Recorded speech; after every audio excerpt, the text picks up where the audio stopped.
Madame, monsieur, bonsoir. Merci de nous suivre sur Al-Oula. Comme chaque soir à 18h30, on se retrouve pour la première édition d'information de la soirée. Nous vous proposons à présent les principaux titres. Nous irons à Kigali à la veille du 10e sommet extraordinaire de l'Union africaine. Un forum d'affaires s'est tenu dans la capitale rwandaise sur la question du projet de mise en œuvre d'une zone de libre-échange, projet dont le protocole de lancement devrait être signé demain par les chefs d'État et de gouvernement de l'Union. Le 4e forum Transmontana s'est achevé aujourd'hui. Le navire croisière Rhapsody, qui a abrité la deuxième étape des travaux de cette rencontre internationale, est arrivé au port de Casablanca. 2 thèmes abordés, le transport maritime et les changements climatiques. Et puis notre page cinéma consacrée ce soir au Festival international de cinéma d'animation qu'abrite la ville de Meknès, une 17e édition qui s'est fixée pour objectif d'encourager l'émergence de jeunes talents et ce à travers des ateliers de formation. Et avant de développer ces titres, retenons tout d'abord ce message de félicitations adressé par Sa Majesté le roi Mohamed VI au président de la République tunisienne, Monsieur Béji Caïd Sebsi, à l'occasion de la fête de l'indépendance de son pays. Direction le Brésil, le chef du gouvernement Saadine Latmani qui conduit une délégation de haut niveau au 8e forum mondial de l'eau qui se tient à Brasilia a été reçu au palais de Planalto par le président du Brésil, monsieur Michel Temer. Il a été question des moyens de développer encore davantage les relations entre les deux pays. Et puis on reste au Brésil, le Grand Prix mondial Hassan II de l'eau décerné cette année à l'Organisation de coopération et de développement économique. Le prix remis par le chef du gouvernement en la personne du secrétaire général de l'OCDE, monsieur Angel Gurria. La cérémonie a été organisée à l'occasion de l'ouverture de la 8e édition du Forum mondial de l'eau qui se tient à Brasilia sous le thème Partager l'eau. Cette 6e édition du Grand Prix mondial Hassan II de l'eau ambitionne de récompenser et distinguer des parcours exceptionnels de l'innovation et de la créativité pour assurer la sécurité hydrique et la justice climatique.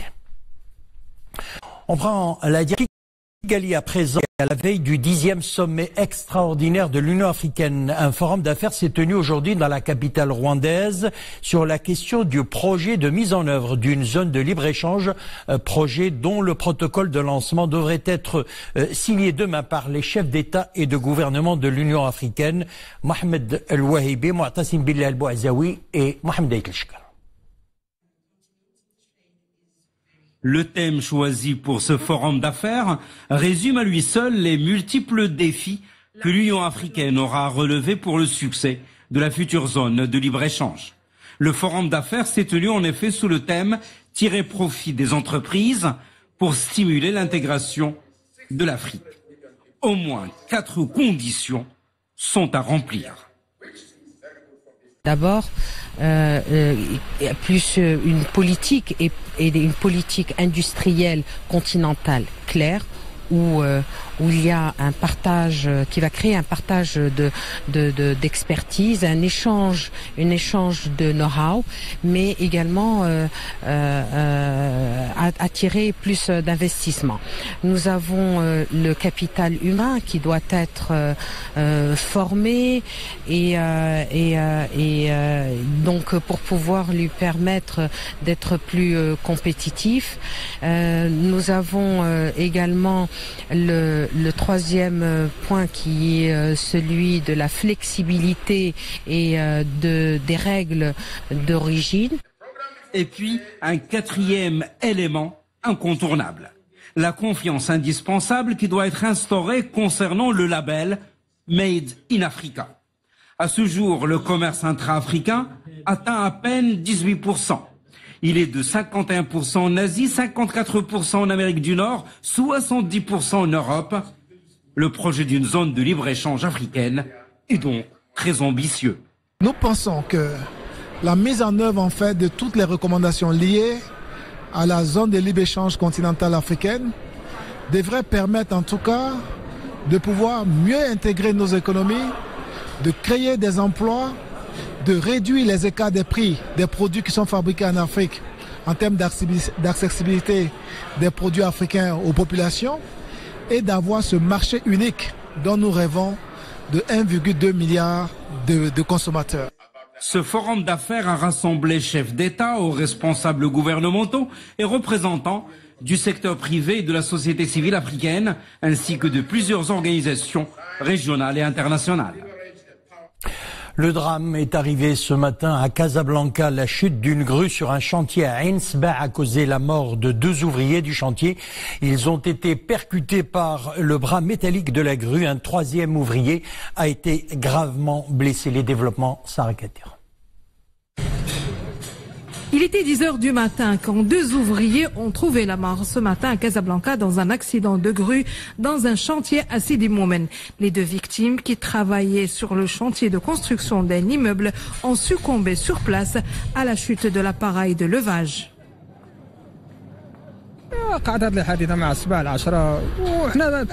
On a entendu un bruit strident. Après, on a assisté à la chute de la grue. C'était épouvantable. On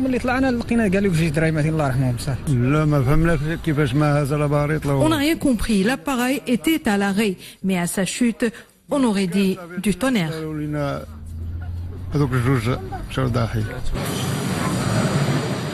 L'accident a également fait un blessé grave, évacué quelques minutes après à l'hôpital par les équipes de secours dépêchées sur place juste après l'accident. Les autorités locales ont quant à elles ouvert une enquête afin de déterminer les causes exactes du drame. Le 4e forum Crans-Montana touche à sa fin. Le navire de croisière Rhapsody qui a abrité la 2e phase des travaux de cette importante rencontre internationale est arrivé au port de Casablanca. Les thèmes abordés au cours de cette 2e phase des travaux, le transport maritime et les changements climatiques. Abdelmjid El-Hallaoui, Atman Tazi, Nisrin El-Hamdaoui. À bord du navire de croisière italien Rhapsody, les participants au forum Crans-Montana ont continué d'engager des réflexions pour préparer l'Afrique de demain. Dans cette rencontre, il a été question de transport maritime, l'un des enjeux majeurs pour le développement économique en Afrique. Les pays africains gagneraient à accroître les performances de leurs ports, une plateforme qui constitue un levier de compétitivité au niveau du continent. Là, actuellement, nous parlons du transport maritime. Il ne faut pas oublier que plus de 90% du commerce du continent africain passe par la mer. Donc c'est une priorité essentielle, à la fois le développement des infrastructures, le fonctionnement de l'industrie maritime et puis aussi la sécurité de l'espace maritime. Autre sujet d'actualité débattu ici en long et en large, l'impact des changements climatiques sur les États insulaires en développement. Des États non pollueurs, mais qui sont souvent les premières victimes du dérèglement du climat. Les États les plus polluants sont en train de dégager des règles qui vont pénaliser le développement de ces économies, parce que ce sont des petits États. Il ne faut pas que les mesures que l'on prenne bloquent leur développement. Car il est facile pour les États-Unis, pour la Chine, qui sont les principaux pollueurs de la planète, de dire aujourd'hui à ces pays, il ne faut plus polluer. Mais la problématique que je pose, et la mesure la plus urgente, serait de tenir compte de la spécificité de ces États et de ne pas avoir le même calendrier que celui qu'on va imposer aux grandes puissances industrielles. Le forum Crans-Montana est donc arrivé à bon port après 7 jours d'intenses débats de haut niveau, placés sous le signe de l'Afrique et de la coopération sud-sud. Une chose est sûre, l'événement Crans-Montana a réussi au fil des années à rejoindre la cour des plus prestigieux think tanks au niveau mondial. Vous l'avez remarqué, le thermomètre a baissé de quelques degrés. Là, nous parlons météo. Le mercure affichera -8 et -1 degré demain et jeudi sur plusieurs provinces du royaume. Ifrane, Al-Hajab, Safro, comme vous le voyez sur votre écran. Bni Mellal, Haouz et sur les reliefs de Tinghir, Rachidia, Ouarzazate et Teloudint. Des chutes de neige seront d'ailleurs enregistrées sur les reliefs du Haut Plateau et du Moyen Atlas, le Rif et les hauts plateaux orientaux à des hauteurs supérieures à 1200 mètres et ce à partir de demain soir. Ajoutez à cela de fortes rafales de vent entre 65 et 95 km/h concerneront demain toujours les provinces de Boulmen, Midelt, Taza, Driouch. Il y a également Oujda, Jrada, Ouarzazate, Gilmim, Tinrir, Tarfaya, Lyoun, Smara, Assazak, Boujdour, Oued Dahab et les reliefs de Tiznit, Chichaoua, Sidi Ifni et Azilal. Page économie à présent, Banque El Maghrib maintient inchangé son taux directeur à 2,25%. C'est ce qu'indique la Banque centrale à l'issue de la première réunion trimestrielle de son conseil au titre de l'année 2018. La croissance serait accélérée à 4% en 2017 et devrait ressortir à 3,3% en 2018. Le taux d'inflation devrait se situer à 1,8% en 2018. On passe à l'actualité internationale. La Syrie, première escale donc de cette actualité au lendemain de la prise de l'enclave d'Afrin par les forces d'Ankara. Le président turc annonce que la Turquie poursuivra son opération militaire dans le nord de la Syrie, dans les villes détenues par les milices kurdes. Sur les 65 000 habitants que compte actuellement l'enclave, il ne resterait que 50 000 habitants après l'exode massif. 300 000 civils ont déjà été déplacés. Et puis, l'ONU a appelé ce mardi à un accès total aux civils à l'intérieur et à l'extérieur de la Ghouta orientale.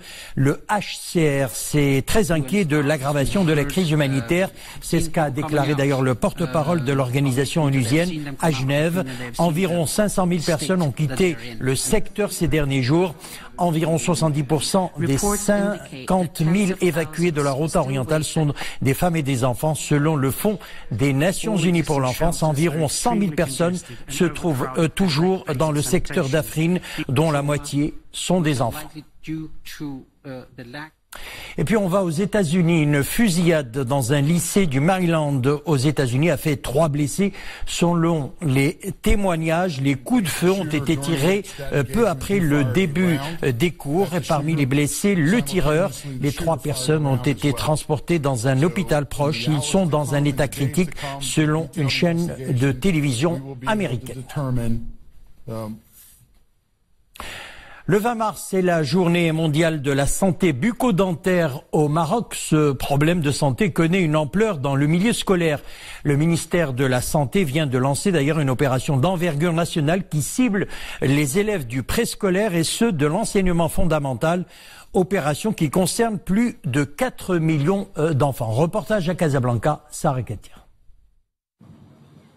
Conscient de la place de la santé bucco-dentaire au cœur de la santé globale et de l'importance d'accompagner les jeunes dans l'acquisition des bons réflexes d'hygiène au quotidien, Opération Smile Maroc et l'Association marocaine de prévention bucco-dentaire ont placé cette journée mondiale sous le signe de l'hygiène bucco-dentaire. On a voulu toucher donc cette population cible qui est donc des patients atteints de fente labiopalatine, mais aussi des enfants démunis. Notre principal objectif, c'est que ces enfants, ils vont avec le message simple de bien prendre soin de leur santé dentaire et de santé buccale en général.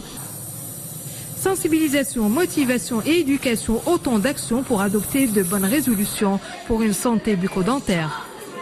On est en train de toucher à notre volet, peut-être qui n'est pas connu pour l'opération Smile, c'est le volet dentaire que nous faisons depuis la création de ce centre ici.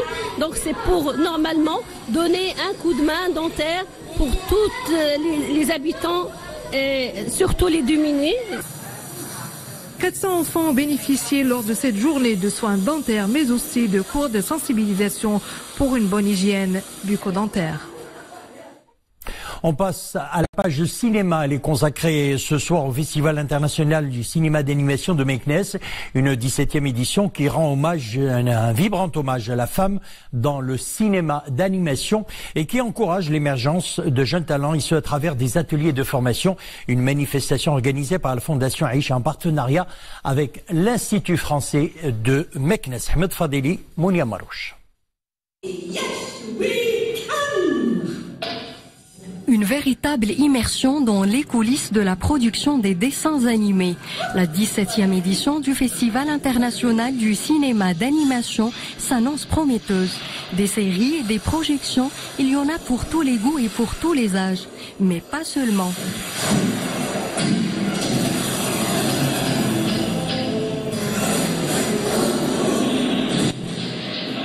Ce soir, cette année, nous rendons hommage à la femme à travers le cinéma d'animation. Donc nous avons beaucoup d'invités, des réalisatrices et puis des artistes qui sont là pour témoigner de leur présence dans la fabrication d'un film d'animation. Les maîtres de l'animation initient les jeunes créateurs sur les techniques de la BD à la production cinématographique. Du dessin à la série, il n'y a qu'un pas à franchir. Quelques techniques de base s'avèrent fondamentales. Je suis là pour participer à des ateliers sur le film d'animation. De grands réalisateurs et producteurs sont présents pour nous encadrer. Nous avons pu découvrir d'autres horizons censés développer notre passion pour la création de dessins animés. Et pourquoi pas contribuer à l'évolution du film d'animation au Maroc. Organisé par la Fondation Aïcha en partenariat avec l'Institut français, le Festival international du cinéma d'animation, un bel événement qui sublime la créativité de talents de demain. Voilà une exposition qui risque de vous mettre de bonne humeur. Elle se déroule depuis hier au Théâtre National Mohamed V de Rabat et elle regroupe les portraits de 35 artistes qui ont la particularité d'être nos plus grands comiques nationaux, de Abdelraouf à Bachir Skirj, de Saïd Nasseri à Hanan El-Fadili, en passant par Gad El-Maleh et Hassan El-Fed. Tous ont été croqués par le peintre Ahmed Gerari et le résultat est des plus réjouissants. Dominique Orlando. Il y a des gens, il suffit de les regarder pour qu'ils vous donnent tout aussitôt l'envie de rire. Dans le cas des grands comiques nationaux, le réflexe est de l'ordre de l'instantanéité. On ne peut tout simplement pas y échapper. C'est déjà la première bonne nouvelle de cette exposition qui ouvre donc sur un tout nouveau printemps du rire, qui plus est dans l'enceinte appropriée du Théâtre National Mohamed Hamis de Rabat. C'est un hommage que nous voulons rendre à nos comédiens qui nous ont donné du bonheur tout au long de notre vie, de notre jeunesse et maintenant ils continuent, ils se battent pour nous faire plaisir et nous constatons qu'il y a une évolution. Là, c'est une véritable évolution. On commence aux années 1940-50 et on arrive à 2018 avec toute cette pléiade de gens extrêmement fabuleux, aimables, respectueux des traditions, mais également innovants. Tout comme il est souvent admis qu'il n'est pas donné à tout le monde de pouvoir faire rire, il n'a pas été non plus sans difficulté pour le peintre Ahmed Gerari d'esquisser avec autant de justesse cette série de 35 portraits qui semblent tous reliés, voire connectés par une même forme d'humilité malicieuse. Il y a des tableaux qui sont très très originaux. Ils ont des sourires, il faut leur trouver il faut trouver l'originalité de la personne. Voilà, son sourire, sa manière, son geste, sa posture, voilà. Pourquoi sommes-nous autant attachés à ceux qui nous font rire et pourquoi donc tous ces artistes nous semblent-ils si familiers? Parce qu'ils réussissent à nous procurer un bonheur indiscutable et chacun pourra le concevoir. Faire rire quelqu'un, cela relève de la plus stricte intimité. Passage à l'heure GMT plus 1 le 25 mars, c'est ce qu'indique le ministère de la Réforme de l'administration et de la fonction publique. L'heure au Maroc sera donc avancée de 60 minutes dimanche 25 mars à 2h du matin. Et quant aux éditions d'information sur notre chaîne, quelques changements également. L'édition de la mi-journée, reste fixée à 13h. 14h, le JT Amazir suivi du JT en espagnol. 19h, notre rendez-vous d'information en français. L'édition principale à 21h et le dernier bulletin d'information à partir de minuit. Les missions humanitaires des forces armées royales sont fortement saluées par l'ONU et la communauté internationale, notamment en Afrique. Une équipe de reporters de la direction de l'information de la chaîne El Oula s'est rendue dans 2 pays africains le Congo et la République centrafricaine au plus près des casques bleus marocains. Une mission humanitaire multiple des forces armées royales, maintien de la paix, assistance humanitaire aux populations, campagne médico-sanitaire et mobilisation des ressources en eau pour l'approvisionnement des populations en eau potable.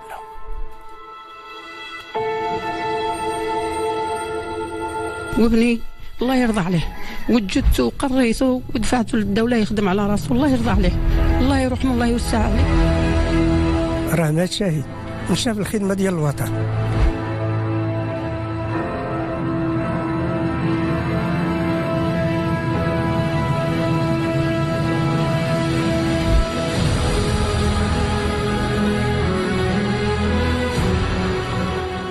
Vous avez rendez-vous avec ce film documentaire sur les missions humanitaires des casques bleus marocains ce soir à 21h15 sur notre antenne. Un film documentaire signé Abdelmjid El-Hilaoui, Yasser Droumi et Youssef Cherki.